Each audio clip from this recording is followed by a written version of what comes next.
get a trainer like Aidan O'Brien, who's had the likes of Galileo, High Chaparral, Rock of Gibraltar, Yates, Camelot, Nicholas Abbey, Alexandrova, imagine, I could go on, and they say, this is the best I've ever had, then you sit up and listen.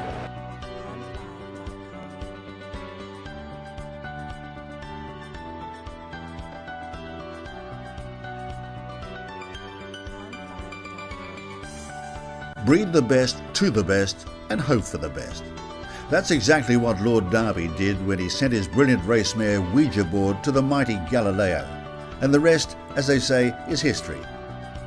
Australia first came to prominence when impressing in a 7-furlong maiden at the Curragh in July. It's Australia the leader, being chased by Carla Bianca over on the far side. A break then to Kirkani, running on over on the far rail is Political Policy, and also on the near side Australia now moving about 3 parts in front of Carla Bianca. Next time out at Leopardstown, he faced the highly touted and then Epsom Derby favourite Free Eagle. Australia's behind him here, lovely horse as well, Australia. He's out of the great Ouija board. He costs 525,000 as a yearling when they bought him. You can see how they bought him. He's a lovely sort of horse, stronger type of horse maybe than Free Eagle. Nice relaxed horse as well. If you stand behind him and watch him walk away from you, he's got a good stout backside on him. He's more a 2-year-old look about him, even though he's the pedigree of a horse to train on as a 3-year-old.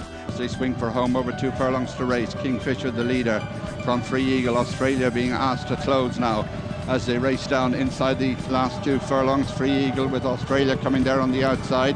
Behind these now in 3rd place is a weakening Kingfisher, and Australia has gone to the front from Free Eagle, and Australia has gone away from him as they race inside the final furlong. Australia is the one that's going to stride to an impressive victory here.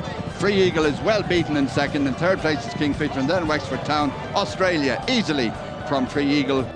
This horse is probably very, very good. He's really interesting, and he's got Epsom written all over him. By a Derby winner, Ride of an Oaks winner, doesn't he win well? Yeah, he's got the pedigree to match his looks. As I said, he was a 525,000 yearling, a cracking horse in this fella, and he put some daylight between himself and Free Eagle. He just didn't put a couple of lengths. He put 5 or 6. He went absolutely sprinted away. I mean, he's got everything you'd want. Looks, pedigree and ability. What more could you ask for? Australia's reappearance came in a vintage renewal of the 2000 Guineas, where he was only just denied. On the stand side, Australia is coming through with shifting power and 2 or more. Far side, Kingman, Knight of Thunder's running on very well. Down the near side, Australia, Kingman, far side, Knight of Thunder. Australia near side, spread right across the track is Knight of Thunder. May just have got it. One of the unfortunate aspects of the 2000 Guineas is the width of the rolling mile, and sometimes we have seen in the past horses get beaten there who have gone on perhaps to be at least the equal of their conquerors on the opposite side of the track, and I suspect that was the case this year. Next it was on to Epsom to fulfil his destiny.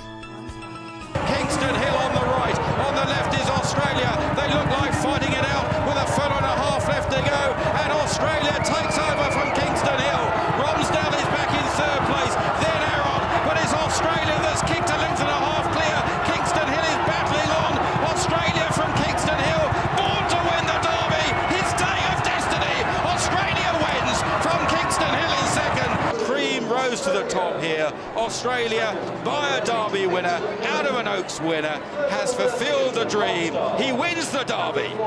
The horse that was bred for this day, for this moment, for this race has come home, and he was always in a great position. He was always travelling well. He's a beautifully balanced horse, and when he came here to challenge Kingston Hill, it was just a case of would he absolutely see it right through to the line, or would Kingston Hill outstay him? Well, that you can see from this overhead view, emphatically answered. It was great to see the best horse in the race with the best profile. He showed so many gears throughout the race, traveled completely on the bridle, and just put the race to bed as soon as he kicked. You have to think this is a deep derby. Australia came with terrific credentials from the 2000 Guineas, and that form is looking increasingly strong by the week. What does your gut instinct tell you about how good this derby is? I think it's very good. I've just looked at the time flash up there. They've run well inside standard and we had, 6 mil of rain. Everyone's been outside standard there. I think it'll turn out to be a high-class derby, and that's what you want. Sometimes when we look at horses' pedigrees, we have to search through into the third and fourth dams to find horses of real quality. Jim, this will be one of the more straightforward ones you've had to assess after a Derby. It most certainly is, Nick. Ouija Board was quite simply a brilliant filly. She ran 22 times. She won 10 of those, 7 at Group 1 level, over 4 seasons. She was placed 8 times. Galileo, he's the best sire in the world. Think Frankel, New Approach, to name but 2. I go back a fair way now, and I think the first thing that marked out Galileo as a top horse was the way he moved. And Australia has a similar motion. My Channel 4 colleague Jim McGrath pointed at this. Look at his back end, look at the way he springs from his back end and the propulsion he gets. And that was a really, really striking Derby performance. The thing about the Derby as well is that sometimes it can break horses as much as make them, because it's fairly early on in a horse's cycle of form as a 3-year-old. The pace is often really strong, and putting a lot into victory can sometimes cause a horse to go backwards.